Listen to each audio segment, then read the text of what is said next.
Just a quick video update on the work on the Lamborghini Countach. Obviously it's been down to the body shop where they've carried out an underbody clean, treat and repaint.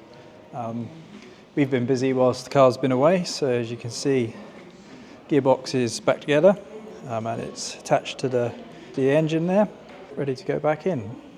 Obviously we took fuel tanks out over here, so we're just in the process of cleaning up the fuel tanks. We're going to paint them as well because they look a bit scruffy, because the underside looks so good now. We're going to paint those and then get the rear suspension off and get the fuel tanks back in. Loop that they sit in the corner here, and also this side, one each side with the link pipe around the back. Cleaned and treated all the tube chassis underneath right the way along. They've made a new panel here. It's perished. They've made a new panel as well.